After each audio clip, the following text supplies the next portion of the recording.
ಔಷಧವಾಗದೇ ಇರುವಂತಹ ಮೂಲಿಕೆಗಳೇ ಇಲ್ಲ ಈ ಪ್ರಪಂಚದಲ್ಲಿ. ಮಾತ್ರ ಅಲ್ಲ, ಈ ಜಗತ್ತಿನಲ್ಲಿ ಅಯೋಗ್ಯರು ಅಂತ ಇಲ್ಲ. ಇದು ಬಹಳ ಸ್ಪಷ್ಟವಾಗಿ ಗೊತ್ತಿರಬೇಕು. ಯಾಕೆಂದರೆ ಮೊನ್ನೆ ಫೇಸ್ಬುಕ್ಕಲ್ಲಿ ನೋಡ್ತಿದ್ದೆ, ಫೇಲ್ ಆದ ವಿದ್ಯಾರ್ಥಿಗಳನ್ನು ಕೂರಿಸಿ ಒಂದು ಶಾಲೆಯಲ್ಲಿ ಸನ್ಮಾನ ಮಾಡಿದ್ದಾರೆ. ನೆನಪಿಟ್ಕೊಳ್ಳಿ, ಫೇಲ್ ಆದ ವಿದ್ಯಾರ್ಥಿಗಳನ್ನು ಕೂರಿಸಿ ಸನ್ಮಾನ ಮಾಡಿದ್ದಾರೆ. ಅದರ ಅರ್ಥ ಮಕ್ಕಳೇ ತಿಳ್ಕೊಳ್ಳಿ, ನಾವು ಫೇಲ್ ಆದರೆ ಸನ್ಮಾನ ಮಾಡ್ತಾರೆ ಅನ್ನುವ ಭ್ರಮೆಗೆ ಬರಬೇಡಿ, ನೀವೆಲ್ಲ ಪಾಸ್ ಆಗಬೇಕಾದವ್ರೆ. ನಾನು ಯಾಕೆ ಈ ಮಾತು ಹೇಳ್ತೇನೆ ಅಂದರೆ, ಅಯೋಗ್ಯ ಪುರುಷ ನಾಸ್ತಿ. ಈ ಪ್ರಪಂಚದಲ್ಲಿ ಅಪ್ರಯೋಜಕರು ಅಂತ ಇಲ್ಲ. ಕೊರತೆ ಇರುವುದು ಯಾವುದಕ್ಕೆ ಅಂತಂದರೆ, ಎಲ್ಲರನ್ನೂ ಒಳ್ಳೆಯ ದಾರಿಯಲ್ಲಿ ತಂದು ಸಂಯೋಜನೆ ಮಾಡುವಂತಹ ಯೋಜಕರ ಕೊರತೆ ಇದೆ ಅಂತೆ.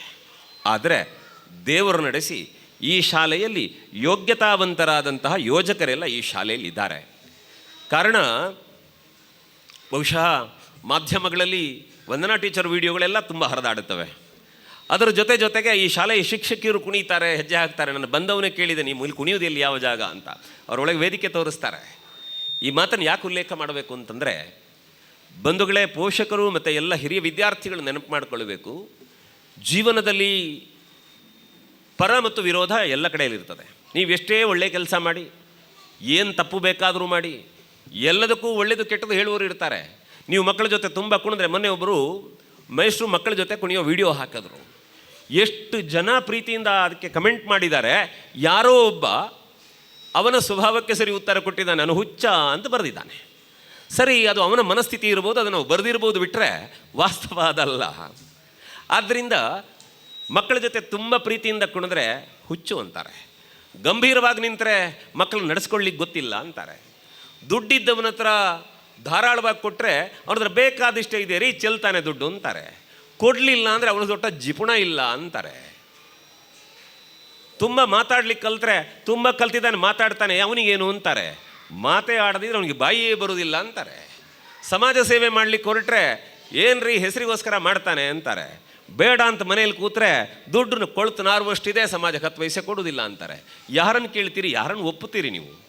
ಆದ್ದರಿಂದ ಪರ ವಿರೋಧ ಎಲ್ಲ ಕಡೆ ಇರುವಂಥದ್ದೇ. ಆದರೆ ನಾವು ಗುಣಗ್ರಾಹಿಗಳಾಗಿ ಯಾವುದು ಒಳ್ಳೆಯದಿದೆ ಅದನ್ನು ಒಪ್ಪಿಕೊಂಡು ಸ್ವೀಕರಿಸಿ ನಮ್ಮ ಬದುಕನ್ನು ಬೆಳಗಿಸುವುದರ ಜೊತೆಗೆ ಸಮಾಜಕ್ಕೆ ಒಳ್ಳೆಯದನ್ನು ಕೊಡುವ ಕೆಲಸವನ್ನು ನಾವು ಮಾಡಬೇಕಾಗ್ತದೆ.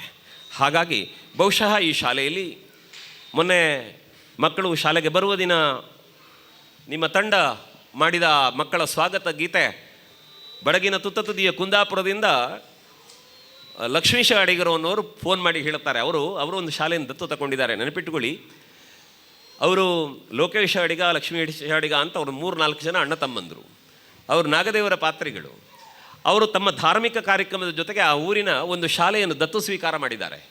ಆ ಶಾಲೆಯನ್ನು ಮುನ್ನಡೆಸಬೇಕು ಅಂತ ಕಟಿಬದ್ಧರಾಗಿ ಅದಕ್ಕಾಗಿ ಶ್ರಮ ವಹಿಸ್ತಾ ಇದ್ದಾರೆ.